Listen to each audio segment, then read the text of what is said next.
ஒரு நல்ல படம் பார்ப்பது மக்களுக்கு கிடைக்கிறதே அரிதாக உள்ள இந்த சூழ்நிலையில் நல்ல ஒரு காம்பினேஷன் உள்ள உலக நாயகன் கமல்ஹாசன், இசைப்புயல் AR ரஹ்மான், STR இவர்களை வைத்து மிகப்பெரிய டைரக்டர் மணிரத்னம் இப்படிப்பட்ட ஒரு பிரம்மாண்ட படம் வருகிறதா என நினைக்கும் போது நமக்கு ஒரு குதூகலமாக இருந்தது. இந்த தடவை அந்த எதிர்பார்ப்பு 3 மடங்கு ஆயிட்டிருக்கு. ஏன்னா இவங்க 3 பேர் தனித்தனியாக வரும்போதே பிளாஸ்டாக இருக்கும். இப்போ ஒன்றா இணைஞ்சு வராங்க அப்படின்னும் போது எவ்வளோ பெரிய பிளாக் பஸ்டராக இருக்கும். எப்போ இந்த படம் ரிலீஸ் ஆகும் என்று காத்து கிடந்த சூழ்நிலையில் பாடல் வெளியீட்டு விழாவையே அசத்தலாகவும் பிரம்மாண்டமாகவும் கலக்கி இருந்தார்கள்.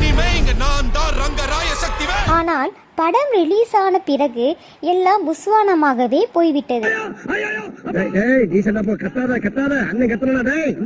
இது மணிரத்னத்தின் படமா, கமலின் படமா, இல்லை STRின் படமா என்று எந்த ஒரு சிறப்பு அம்சமும் இல்லாமலே போய்விட்டது. அத வேற ஞாபகப்படுத்திட்டீங்க.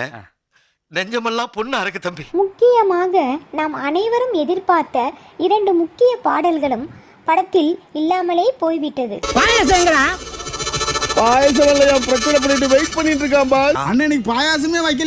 ஒரு பாடல் கடைசியில் வருகிறது, மற்றொன்று சுத்தமாக இல்லாமலே போய்விட்டது.